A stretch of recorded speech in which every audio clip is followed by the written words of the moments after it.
Yo, yo, yo, what's up, everybody? Thank you for tuning in to yet again another fantastic episode of Keeping It Geekly. It's your Cape Crusader Cody, and we're hanging out with the one and the only Richard Fairgray, joining us to talk about Starfucker and everything in between. Richard, good morning. Welcome to the stream. How are you doing? I'm great.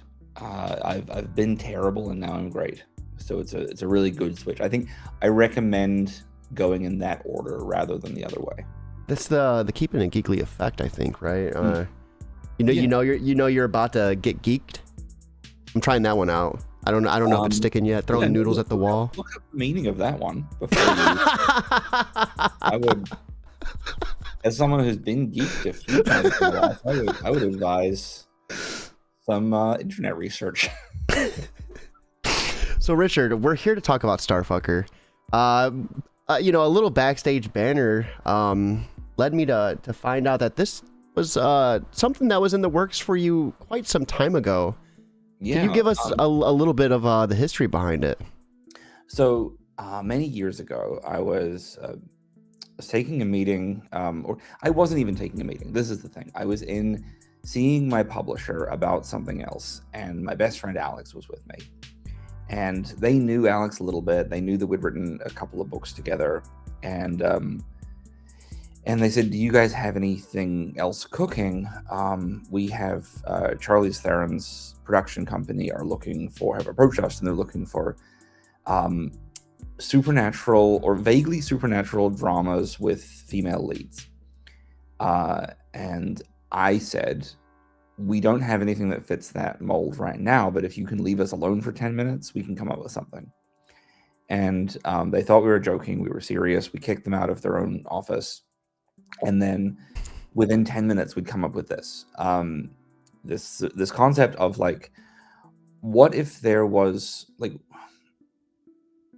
all of these incredible women who float around the music industry, film industry, what if they are not?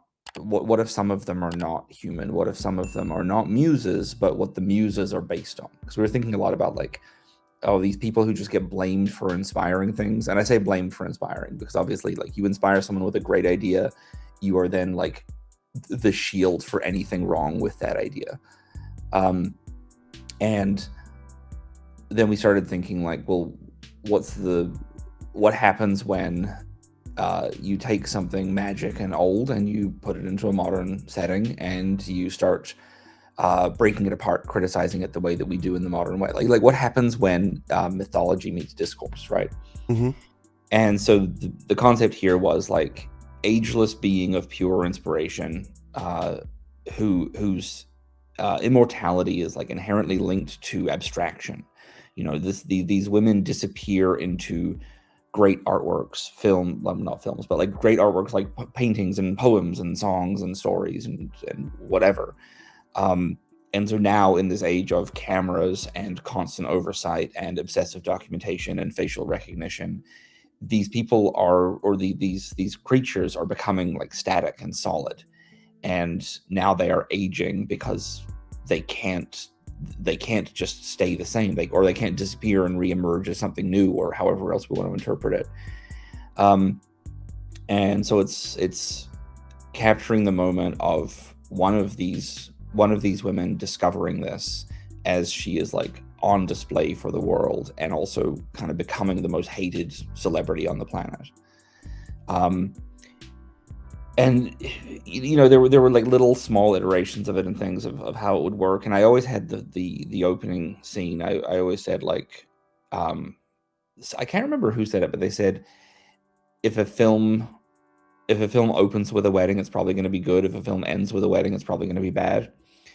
And I sort of took that approach and said if the world is going to cast someone as a witch, we might as well set her on fire on the first page. And so I don't quite literally do that, but I do set her on fire by page 7. And then it gets to be this sort of how does someone recover from being publicly burned? In this case, particularly, with a lot of magic powers. And so the idea just kind of sat there, and long story longer, the publisher involved, they had another client who also wanted to pitch to Charlize, so their pitch was sent and not ours, and their pitch went nowhere because it was quite poor. And they didn't tell us until years later. They were like, "Oh yeah, we actually never did anything with that." I'm like, "Cool, what a waste of my 10 minutes." And a couple of years ago, I'd sold a pitch to Space Between, Pat Shan's company, and it got delayed because of some like messy stupidity where there was a film coming out that had a title that could have implied a similar concept. The two things were nothing alike on any level at all, and we should have just ignored it, but we didn't. And so in the sort of chaos and fallout from that, Pat said to me, "We still want to put a book out by you. What else do you have?" And I said, "Actually, this thing, thinking about things like Destiny New York and Smoke Weed, See the Future and what have you, I was like, actually, this Starfucker book is like really aligned with the books of Space Between." And it's like, it's different enough from what I normally do that I don't want it to be a Richard Sucks title, but it's still got all of my usual interests thrown in there. And so I threw this out at him, and he was like, "Yeah, that's actually perfect." And so here we are. I mean, there's a million other steps along the way, obviously, and this book has actually been redrawn entirely twice now, but and not because of any demands from anyone else, but because I'm a maniac who decides that things need to be done different ways sometimes. And now here we have it, this sort of like giant pile of different mediums, all stuck together to make what sort of looks like a comic book, I think. Man, I would love to see what happened within that 10 minutes in that room that led to the creation of this. Having read this book and how insane it is, and the concept, I mean, I would love to have seen just a piece of it. How did you guys land on the name Starfucker? Because that is such a raw and brutal name, and I love like it being topped on top of this. So Starfucker came later. Initially, I was thinking a lot about like, I can't remember why, but for some reason, when we first came up with it, Tori Amos was like in the news, like she'd had some, in the way that no one's really in the news, but people respond with an opinion to something, and then it shows up in your algorithm, and then you think it's in the news. So Tori Amos had said something to someone, and there was a headline about it. And I remember thinking at the time it was very funny that like, there are these kind of iconic women who every word they say will be like over-examined. And of course she has her incredible song Silent All These Years. And so I actually said, like, why don't we call the book Silent All These Years, or called at the time TV show Silent All These Years, to sort of imply like, tens of thousands of years of not having her own voice, like being an inspiration for others. And like this is not a book about like, this is not a long story. This is not a story about the history. This is a story about the turning point where someone decides like, actually, I'm going to be the main character for a change. And that sort of floated around, and it didn't really fit the tone. And then for a long time, it was just called Muse with a line after it to imply like absolutely not a muse. Then we were sort of floating around different things while I was working on this final version of the art, and I had always had this note that one of the covers for this is going to be fuck it, I can reveal this. The cover for issue 4 of the series, because it's a 4-issue series, is I've created a fake People magazine cover that has a picture of Harper and her that's cool, her dead husband from their wedding day. And so it's the two of them standing there in sort of quite ridiculous outfits, like staring lovingly at each other. And the headline says, "Is she just a starfucker?" with the 3 asterisks on the UCK, because that's how tabloid magazines would censor the word fuck back in the 90s. And like I'm a kid I was born in 85. I have a very deep and thorough knowledge of celebrity gossip from like 1996 to 2004. And like I know that world, I know that language, and it has always fascinated me. And so this cover is the People magazine cover, fake People magazine. It's not real People magazine. I can't get sued. We're gonna call it Purple magazine, PERP. Anyway, that cover, 1,000 copies of that printed on the same stock of paper that magazines use, and then that's Oh, been that's used so to cool. wallpaper 2 walls of my garage, and then a bunch of them scattered on the floor, and then there's like paint and glue and shit everywhere all over it. And then in the middle of that, there's a what I've done is I've dipped the other copies of it, about 600 copies left. I've dipped them in wax and used them as they harden. I've then stitched them together to make fabric, and basically used a pattern for a Victorian dress with a corset, and to create this sort of solid, empty dress that's standing there, because the wax makes it, the paper, I have to heat it with a hairdryer and shape it, but it makes it hard enough to like hold its shape, so it's sort of got this very ghostly form, but like basically a dress made entirely of the way people are talking about her. That's insane. I love it. I love it, man. You always put so much work and effort into these covers. And I get paid the same amount as everyone else. So the cover for the first issue is pretty insane in itself too. I mean, we have a mask filled with like cigarettes looking at a mirror. I mean, can you explain like what it went into the creation of this? So I always knew I wanted to do something with the idea of like the layers of the face. Mm-hmm. One of the important things throughout the story is I never let you know what her hair or skin color are. There's no digital coloring in the book. It's all done with photographs of different collages. And so her skin is always made up, because she is this creature of inspiration. It's made up of layers of maps and photographs of pages from like rock star memoirs and like great works of literature and science textbooks and math textbooks and like pages from my sketchbooks and others. And then her, and the same for her hair. It's always made up of layers of different things, and then a black and white drawing over top of it. And so I knew that I wanted it to be about like the 50 different pieces that make up any person, or like we are all a collection of stories and ideas. Yeah. And so for this, I had the initial idea was I wanted to show a person exploding with inspiration. And so I'd made a mold of my friend's face, and then I'd cast it in silicone, and then I'd bought a body piercing or facial piercing practice kit, and I'd cut up all of the like eyelids and eyebrows and noses and made little molds of those, and then cast them in the silicone as well. And then what I was going to do is I had this big fish tank, and I'd filled it with those clear kind of like gelatinous bead things that you can use to position flowers.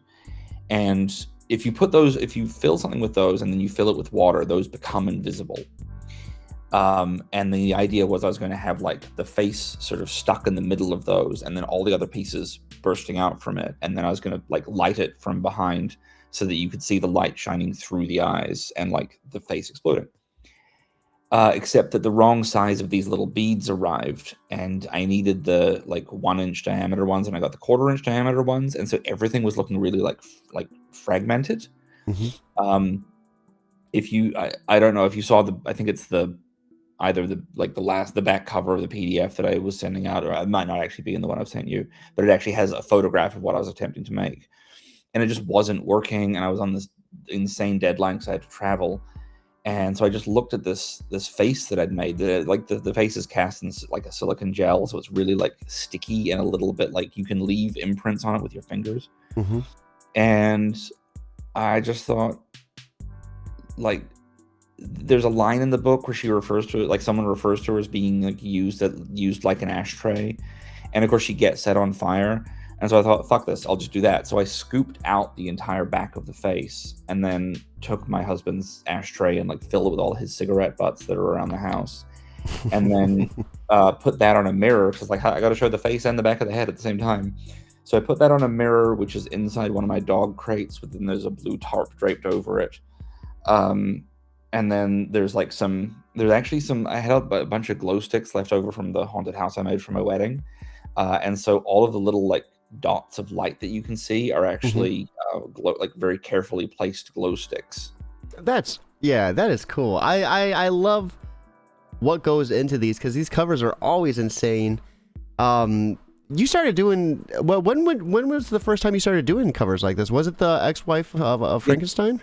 Yeah, Ex-Wives #1, I'd actually drawn a version of that first cover where it's just the face with the lipstick line down the stitching. And I was like, this is boring and shit. And so I just made the thing on a whim. Like, actually, all 4 of the Ex-Wives covers were made in, I think, 3 days. I think it's like the 3 days right before Comic-Con in 2023. I just like went out and bought a bunch of craft supplies, and I literally was like, I don't have any way to store this, so I have to make up all of the, and I don't know if I'll be able to consistently mix the right color of green with this glue and paint that I'm playing with. So I have to do it all in one go, and it has to be before I leave for Comic-Con, or it'll all dry out. A lot of my work is based on I can't find the lid to something, so I have to make it fast. For anyone watching, there is a link to back this project today. If you're not able to back, put it on Facebook and Twitter, Blue Sky, Instagram, any of the billion social medias out there. There's a platform, put it on. Word of mouth's 100% free. Cost you nothing to do. And get it out there to your friends and family. It can cost you your reputation. But I mean, so you were talking earlier about how some of these interiors were made, especially how the protagonist doesn't have like a set color or hair. Why would you put the artist through this? I mean, do you hate the artist? I do. Like, he's an awful, he's kind of a drunk. He's always out here just drawing dicks all over everything. I heard recently he started sticking photographic realistic butthole stickers on Cybertrucks whenever he's out in public. Like, awful guy. Butthole-stickers.com, by the way. No, look, I just don't want to get bored, right? And so back in April of last year, it came time to draw the first issue of this book. And so I drew the whole thing, and it was like, I was very much thinking like, this one should feel like a heightened version of 4-Color Heroes. Someone else was going to be coloring it, because I hate doing digital coloring. I find it very boring. I love like the last 30 minutes on any page, but I hate everything that leads up to it. And there's nothing worse, because if you draw digitally and you are using like anything vector based, your lines stay smooth as fuck, no matter how much you zoom in on those bad boys. But if you are drawing with a goddamn micron pen and you then zoom in on a 400 DPI scan, you immediately are like, oh shit, I'm bad at everything I've ever done. And so like doing the flat colors for yourself is absolute hell. But also because I've zoomed in on enough of my work, I'm like, I can't hire anyone else to do this. They'll see how bad I am at everything, and then they'll tell everyone. My secret's out. So I was delighted someone else was going to color this whole book, and so I thought, I'm going to do this thing like a heightened version of 4-Color Heroes. So like incredibly detailed and very like researched, and it's all set in Hollywood or in and around Hollywood, and I know that town incredibly well. I usually know the dirtier parts of it, not so much the fancy houses, but I spend enough time in some nice places these days. I have enough friends who have stumbled into success, and so I started like putting this whole thing together, and it was like one of the hardest things I've ever had to draw. But it wasn't like, it was hard because it was so detailed, but it felt very like static and stuck. And I finished the issue, and I thought, okay, yeah, I can do 3 more of these. If I really just like take a lot of Ritalin and focus, I can do this. And then some stuff went down with like the colors we got just didn't really match the vibe. And I looked at it and I was like, we're like Frankensteining something together here that isn't really working. And if the point of the story is like, this woman is breaking, she's grieving, her husband has just committed suicide, and he is one of the most famous musicians on the planet, and she is becoming the most hated woman in celebrity culture because all of his like dude bro fans are blaming her because, again, as you know, sometimes women get blamed for things that are absolutely nothing to do with them. And I thought, so she's like, all the inspiration that she holds within her that she's able to like give to people as this incredible kindness is leaking out of her uncontrollably, right?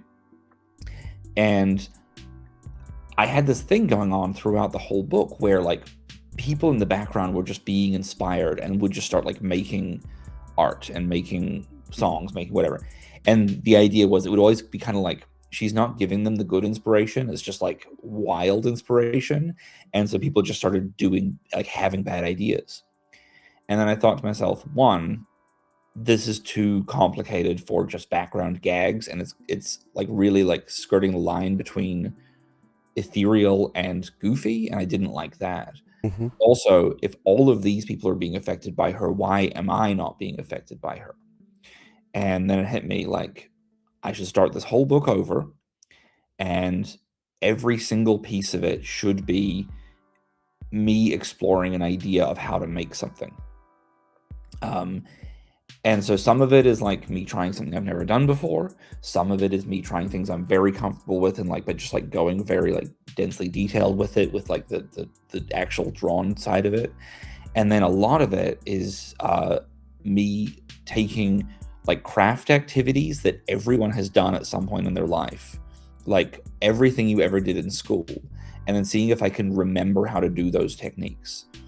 Because there's a lot of pages in here where I want you to look at it and be like, oh, I know how that physically feels. I know how that combination of ink and crayon feel together, or I know how that kind of pencil feels in your hand. I want you to be able to see the parts. Like there's some of it's cut out digitally. An awful lot of it is cut out with fucking scissors and taped back together and then scanned or photographed in a way to make sure you can see those lines. There's pages in there. The panel that's showing right now is a drawing I did, but the rest of the panels on that page, which aren't on the campaign, unfortunately, are all that same panel photographed, printed out, and wrapped around champagne glasses, and then my husband wiggling his finger in the champagne while I photographed through it, because I wanted the whole conversation to feel like it happened in like a single moment. But the boring way to do that would be to have one panel with a huge amount of text, and I want to show the change of emotion across multiple points of a single sentence. So why not spread it across 7 panels where that one image is being distorted in different liquidy ways that you couldn't possibly recreate on purpose?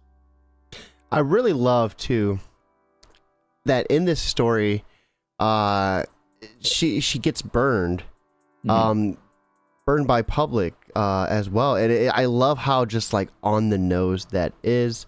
I mean, I should say, for like, just so people understand like how she gets burned, because again, I don't care about spoilers. This is about a vibe, right?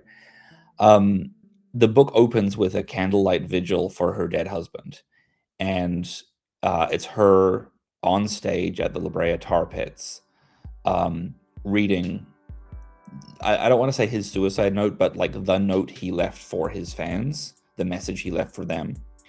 And she's reading that to them, and one of his fans, incredibly angered and, overwhelmed by emotion and looking surprisingly like Trevor Fernandez-Linkevich, steps forward and hurls his like plastic cup with a candle inside at her, and it just the melted wax goes all over her face and her hair sets on fire, and she is so numb to the world and so used to being immortal and untouchable that she just stands there on the stage and burns, and everyone is just filming her while she is standing there on fire. And it's one of my favorite images in the book. I'm really like proud of that. And so then it becomes this thing of like, from the jump, there's something different about this woman.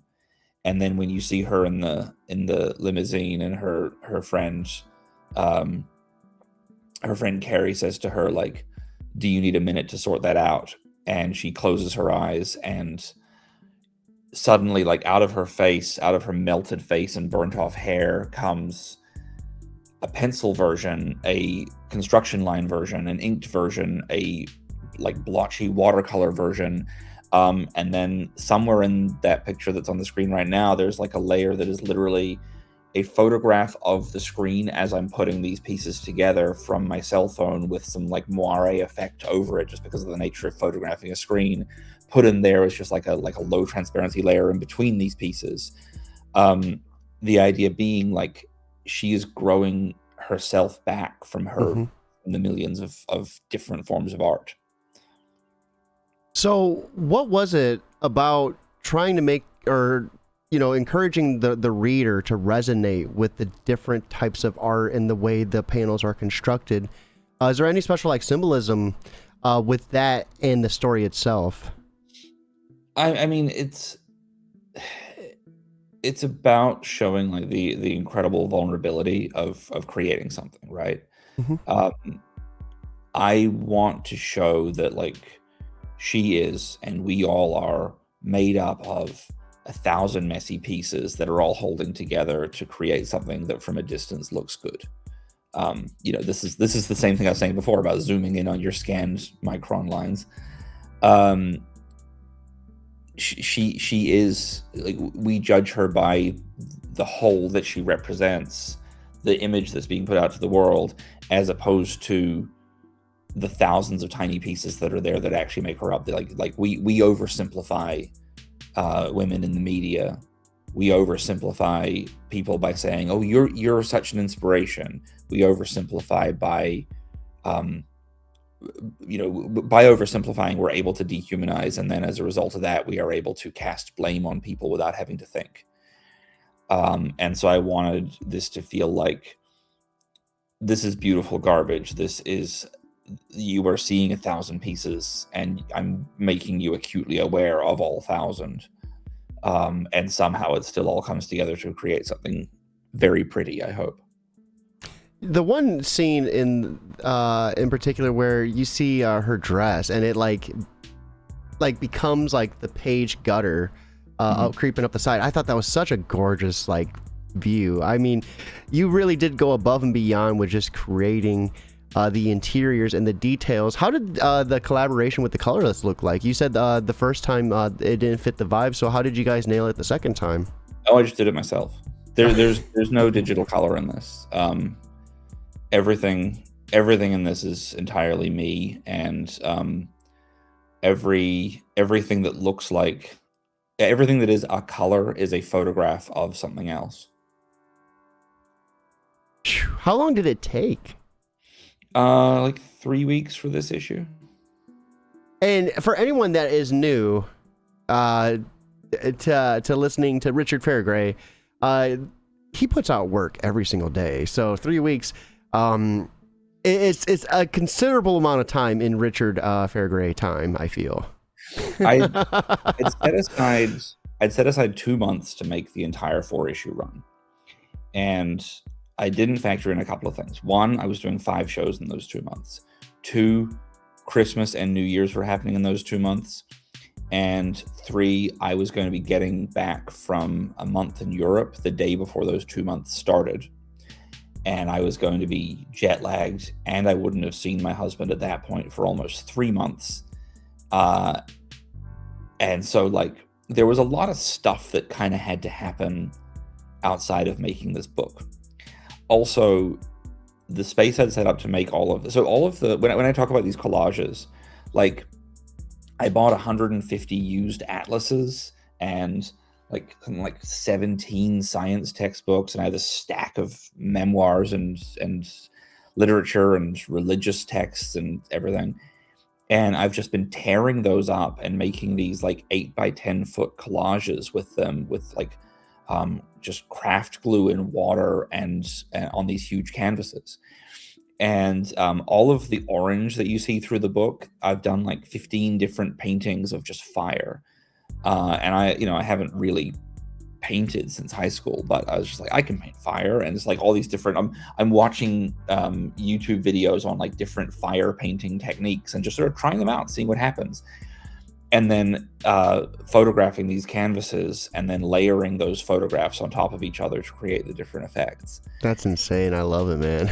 And so I turned my entire garage into like a studio workspace to make all this stuff, and then like photographing things through that fish tank again, like I said, and issue 2 is all set in a hospital, and so it's all these like trying to create the look of like an IV drip, but I'm doing it by dripping watercolor through those the crystal soil stuff I was talking about, and there's no empty space in this book, but there's also no empty space in my house anymore because I have 2 rooms inside the house entirely for putting this thing together, and then the entire garage. And what I also didn't factor in is it's winter in Canada, where I live part of the time, and so I'm working in this garage at like below freezing temperatures. And so my glue and my paint keep freezing.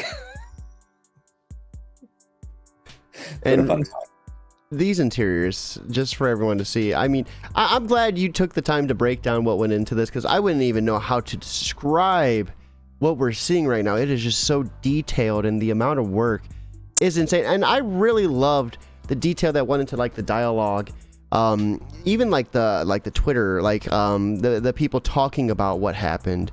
I thought was so cool, because you're able to really nail like the Twitter dialect, of like all the different people that would realistically be commenting on this type of stuff. Yeah, it's so hard to find the balance in that, where you're like, I want this to feel real, and real is incredibly stupid and incredibly funny a lot of the time, but I don't want this to feel like I'm doing a joke, and it's very hard to find that balance, especially when you have, like, I love coming up with usernames. So to have this opportunity to come up with usernames and come up with stupid things for fans to have said, sometimes it's a little too much. And like another part of the reason why I kind of had to do everything is like the original script for this book was very clear and very rigid about what was happening page to page, and there was actually a lot more technical like action going on in the first version. And then I realized that like what mattered more was the way people were talking about her and the kind of the overwhelming nature of media. And so the script for the version that I made is actually like 7 pages of just dialogue, and it just follows her friend Carrie, and her assistant Ivy. And there's nothing else covered except for like very general, like she leaves the tar pits in a limo. She walked through her house, that kind of thing. And I just drew it to that. And then all of the stuff of the media coverage is, so like some of it is me, like I'd write out scripts. There's actually like several scripts that are entire podcast episodes of people talking about her. And then I would go through and just like select little snippets from those. I think I've got like 7 different hour-long podcast scripts that I've written out. And then I select snippets from those to use in different places, because I want to feel like I want everything to feel like the way it is on your phone when you're scrolling through things. You're never seeing the beginning or the end of things. You're seeing half a sentence here and there, or you're wandering in and out of a room, or you're flicking channels. I wanted to like get that. And so then all of those bits of media coverage and people talking into microphones that are on all of the blue throughout it are all drawn later and just like slotted in anytime there was an empty space. And then all that dialogue was just added after the fact. So it is really this thing of like, I made a comic that worked perfectly well as a comic, and then I added another comic on top, and another comic on top, and another comic on top, to try and like make this like interwoven fucking dense blanket of experience. Comicception, baby. Exactly. So what was it about having someone who's immortal face mortality, face the death of her husband in such a brutal way? I think it's not so much about the death of her husband. I wanted to choose an event that people would try and define her by, so that she had something to work against. If this were going to be a big ongoing series, which it's not going to be, that's not what I'm intending here. But, I think we all know the formula, where it's woman goes through traumatic life event, sets off on new path. Story is by episode 3 about what like the struggles and challenges of that new path, right? This is someone who's been an inspiration to thousands of other people, millions of other people through all of time. now she has to figure out, like, what does she actually want to create? What does she want to do? What's Hmm. the mark she wants to make on the world? And it doesn't matter what mark you make on the world if you can live forever. It only matters if you have a limited amount of time. So this is like, she is now having to face the most human feeling of knowing you're going to die someday, knowing that that is incredibly soon, but it will feel like a long time. And you have to somehow fill all of those moments with either joy or drive or misery. And sometimes, an equal mix of all three. And I thought that, like, the guilt that, like, I wanted to find a way to tap into the sense of guilt that you can have for doing something good. She had obviously given her husband incredible inspiration, and not made him the star he was, but certainly, like, she saw something in him and she fostered it, and that made him feel like the ideas weren't his own and that he was a fraud. And feeling like a fraud as a creative person is probably the worst thing you can feel. And so now she has to look at this and say, like, is it my fault? Like, all these people are blaming me, saying that I killed him, saying that I whatever. But is it actually my fault because I did this kind thing for him? I think about this a lot with stories. Like, I got asked years ago what I would want to do with a number of different properties, but one of them was like, someone said, like, what would you do if you wrote Doctor Who? And I said, I would write a story about the Doctor meeting up with a companion 10 years later, and both of them feeling really sorry for the other one, because the Doctor is still basically a child off having adventures, and his former companion, a human, has grown up and has a real life. And he thinks that's incredibly boring and incredibly sad. And the companion thinks it's incredibly sad to see someone still behaving like a child. Actually, like, that's I was at a musical event, and I don't want to say what it was, because I'm not trying to shit on any of the people involved, but I was at a musical event that was a famous singer's 30th anniversary as a performer.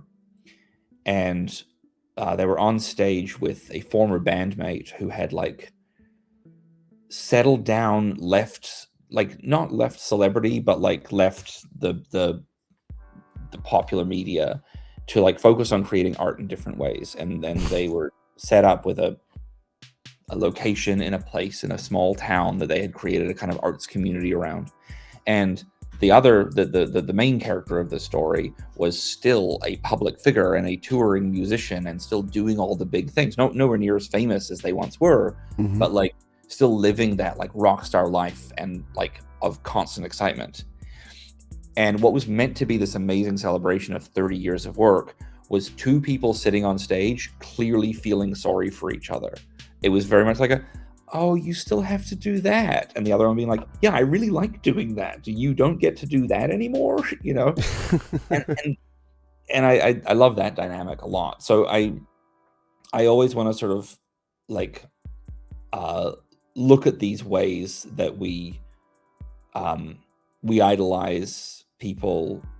We idolize people for, like, living these exciting lives and doing these exciting things, and then also, like, a lot of people really look down on them for not living their life like a normal person, which is somehow more pure and good. Yeah, I really love that. I think it's an interesting way to look at that concept. And your perception is always so interesting to pick apart. Like, just to see the way you think and the way you look at things. It's always refreshing, man. Honestly, I would have never, I guess, thought of the Doctor and his companion in that manner. I think it's a really cool way to kind of look at that. So, Richard, you've been on the show before. You know the drill. For the artist out there looking to find their style, looking to really, dig into the roots of who they are as a creator and push, the boundaries of their creativity, what would be your biggest piece of advice to help them achieve that? After seeing your work in Starfucker, I mean, dude, it just seems like you are pushing your boundaries, like, each and every book. I think people need to just, like, never be afraid to, not even never be afraid, just do absolutely the most you can and see what happens. Because I think that, like, I always talk about this whole thing of like draw on paper, do things physically, don't have an undo option. But this is kind of the most extreme version of this. Like, do you know how much art was destroyed to create this book? Like, literally every single page of this comic works out to be about, I think, 4 to 6 pages of finished art. And I didn't want to give myself the chance to go back on anything. So like that crowd scene at the beginning, for instance, right? Where she's page 1, she's talking, and you can see this sort of distorted perspective of a crowd that are absolutely not in the same, like, you know, it's a collage piece, right? So they're not in the same perspective as her. But I wanted to show like she's surrounded by people and they're all holding their candles. And then you turn to the next page, and it's this double page spread where she's standing there looking out at this crowd, and they're still in the same perspective they were from page 1, but they're cut up and stuck back together at different sizes to kind of create this sort of thing of like just repeating across the whole page.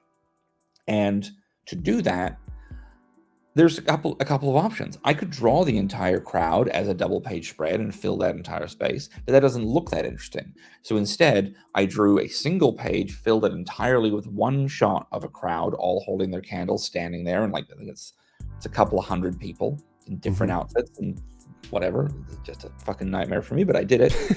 And then I went, okay, now I have to figure out how to make this go across 2 pages. And a friend of mine does this thing quite often where he's really fascinated by cover songs. And so if there's a famous cover of a famous song, he'll take the cover version and he'll re-edit the music video for the original to match the timing of the cover. Oh, that's so cool. I got thinking about that, and I was like, okay, I'm gonna Iggy Pop China Girl this thing.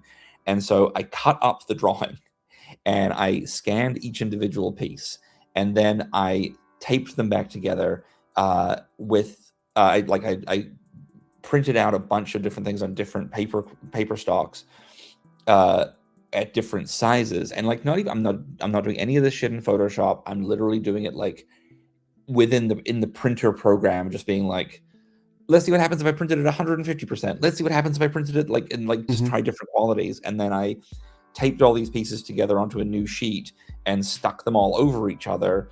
And so like there's this mixture of original pencil drawing with fucking glue poured over it and a piece of tape stuck across that. You know, like there's a stack of things about this high from this first issue, but almost none of them would be like, you couldn't use them as art, because I'm like, oh yeah, unfortunately, I had to destroy this drawing in order to get the effect of like this drawing being destroyed. Like, I'm not going to do a blur tool in Photoshop. I'm going to do a blur tool by like spritzing turpentine on the page and rubbing it really hard with the back of my hand just to see what fucking happens. I love that, because that in itself is what art is all about, I feel. Yeah. That's like so at its roots, yeah. Like, just do the absolute most, because that's the only way you'll find out what you're able to do in a more refined way later. So Richard, what are you up to outside of creating? What movies have you seen? What TV shows are you watching? I am, so, you know, I like to see a lot of movies. And I've been so busy with this book. I try to average 1 movie a day when I'm in LA. I try to I'm 4 minutes from a theater. I can just go see something every day. Are we talking like 60 or 2 hours? Because I feel like there's a big difference between the two. What kind of movie is only 60 minutes long? Fair point. Are you talking about television? I don't watch television. Nerds and losers. It's like peasant. No, I'll go because like, look, most people will take time off to do things like sleep or like talk to loved ones. I will take time off to walk the 4 minutes to the Egyptian theater and watch a fucking great movie. And here we are 56 days into the year, and I've only seen 32 movies this year. Slacking. And 4 of those movies are Avatar 3, because I can't figure out if it's good or not. I just keep going back and watching it again and again. How long is that movie? That's like what, 3? It's 3. Like, I'm not watching it in its. I'll be honest. I've watched it 3 times in its entirety, and once I walked out halfway through. So I just want to see the sort of metaphor for pegging moment again.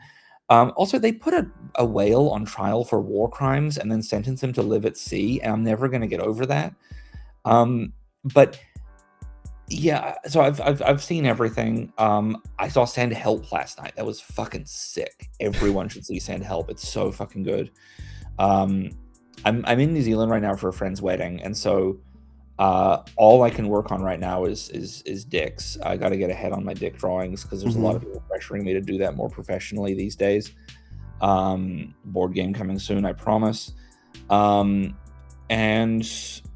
yeah, other than that, I'm just kind of floating in the world trying to keep up with everything. And by the way, I finished 2 issues of this thing in the 2 months that I put aside. So when I get back from New Zealand, I'm like straight back into it on issues 3 and 4 because I don't want there to be like a break where my style might change halfway through a series. Because you know me, like this book, it looks like me, but it doesn't look like me from 6 months ago. It doesn't look like what I'm doing on my 100-page horror books. It doesn't look like what I'm doing on whatever else, And I don't want to like lose the ability to like snap right back into this.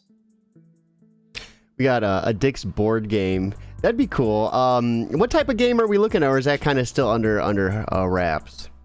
It probably should still be under wraps, but sort of like, open plan roaming kind of, you are on a scavenger hunt for different dick experiences around a city.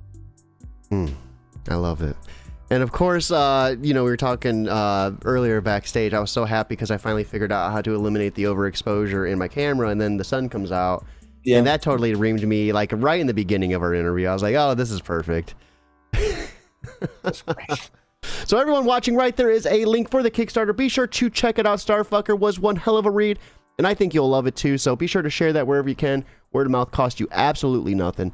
This has been one hell of a sit down. Richard, thank you so much for swinging by at the early time of 5 a.m. You are a trooper. I thought me missing my morning nap was going to be rough, but here you are. Like, no, look, I don't want you putting out this fucking slander about me being some kind of lazy who thinks that 5 a.m. is early. I'm not that person. I am up at 4:30 every goddamn day because somebody's got to make the dicks, right? But so I'm in New Zealand. It's a fucking wild time difference. I did not know when the thing was going to launch. And I was like, 2 a.m. New Zealand time, that would be 8 a.m. New York time. So it could launch anytime from 2 a.m. onwards. So I have been up since 2 a.m.